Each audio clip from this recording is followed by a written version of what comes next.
Fidèles téléspectateurs de Sokha TV, bonjour et bienvenue à ce rendez-vous de l'information en bref. Ouvrons ce point de l'actualité par un drame survenu dans le département des Collines.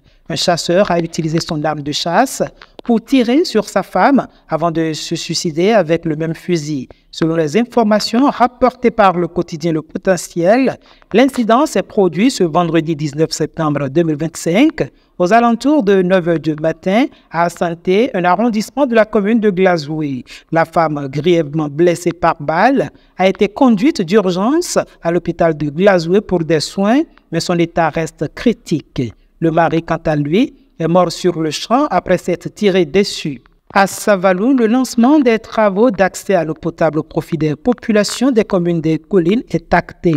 Ce vendredi 19 septembre 2025 marque un jour décisif pour des milliers de familles de Savalou, Glazoué, Bonté, Basila et Wessé. La SONAB a officiellement lancé les travaux d'alimentation en eau potable en remettant les sites à l'entreprise Agir Sarl.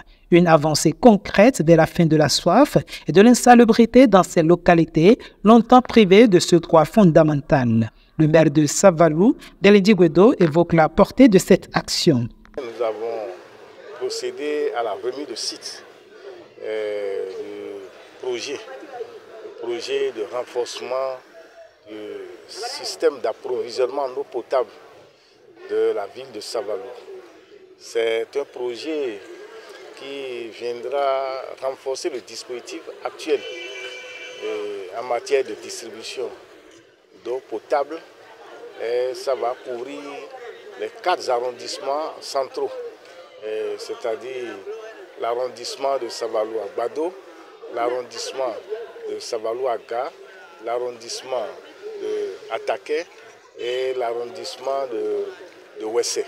Le gouvernement béninois a lancé le recrutement pour le test de sélection d'aspirants au métier d'enseignement AME pour le niveau primaire. Répondant à cette initiative qui vise à renforcer les effectifs d'enseignants dans les écoles publiques du pays en prévision de la rentrée scolaire 2025-2026, de nombreux candidats ont pris d'assaut le siège de la direction départementale des enseignements maternels et primaires des Collines. Suivez leur réaction. Depuis le mardi, nous avons commencé cette activité et comme vous le constatez, ça se passe très bien.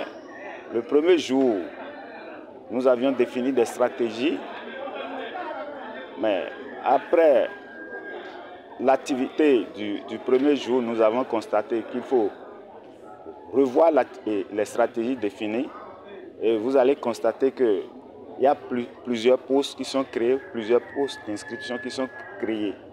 Donc les postulants n'ont pas de soucis à se faire. Vous allez voir, il y a du monde, mais il y a une bonne organisation qui est mise en place permettant à chaque postulant de ne pas perdre le temps avant de s'inscrire. Dans le cadre du projet AdaptWAP, intégration des mesures d'adaptation au changement climatique dans la gestion concertée du complexe transfrontalier W.Arli Pandjari WAP, il a été organisé à l'hôtel Djeko de Dassa une session de formation et de sensibilisation sur les changements climatiques, la gestion durable des terres et la gestion des risques et catastrophes à l'endroit des décideurs du 17 au 18 septembre 2025 avec la participation active des points focaux de Météo Bénin, de l'Agence béninoise de protection civile ABPC et de la Direction générale de l'eau. Le coordonnateur de ce projet évoque les motivations et les implications de ces assises.